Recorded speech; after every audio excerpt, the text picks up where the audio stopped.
Olá pessoal, sejam bem-vindos a mais uma aula do sexto ano. Hoje nós vamos falar sobre a água. A água, pessoal, ela é um recurso natural mais abundante e essencial para a existência de vida no nosso planeta. Essa massa extensa de água do nosso planeta é chamada de hidrosfera. Aproximadamente 71% da superfície da Terra é coberta por água.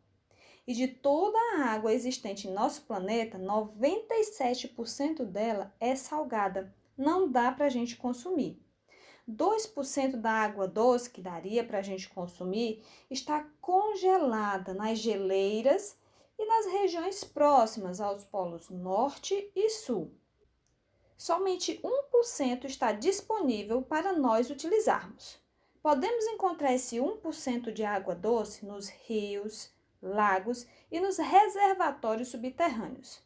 Nós vamos encontrar toda essa água do nosso planeta em 3 estados físicos: sólido, líquido e gasoso. E qual a diferença entre esses 3 estados?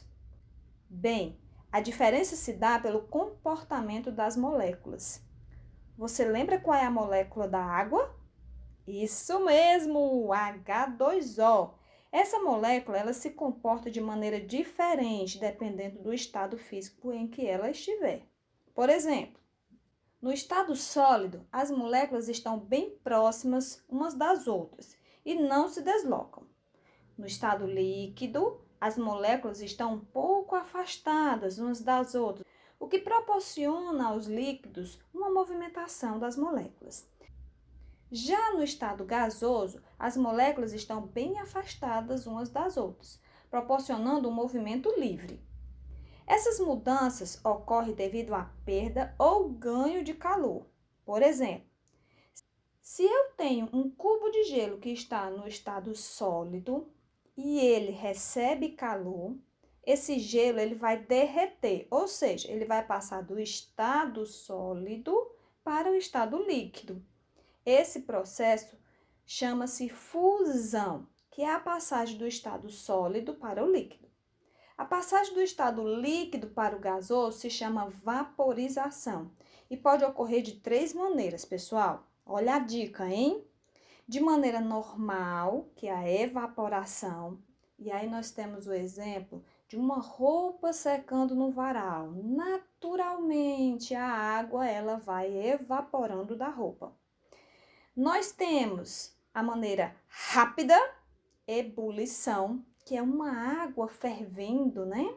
Na panela, a água vai fervendo, e se a gente deixar, a água acaba todinha. Ou seja, ela entra em ebulição, ela passa do estado líquido para o gasoso de maneira rápida.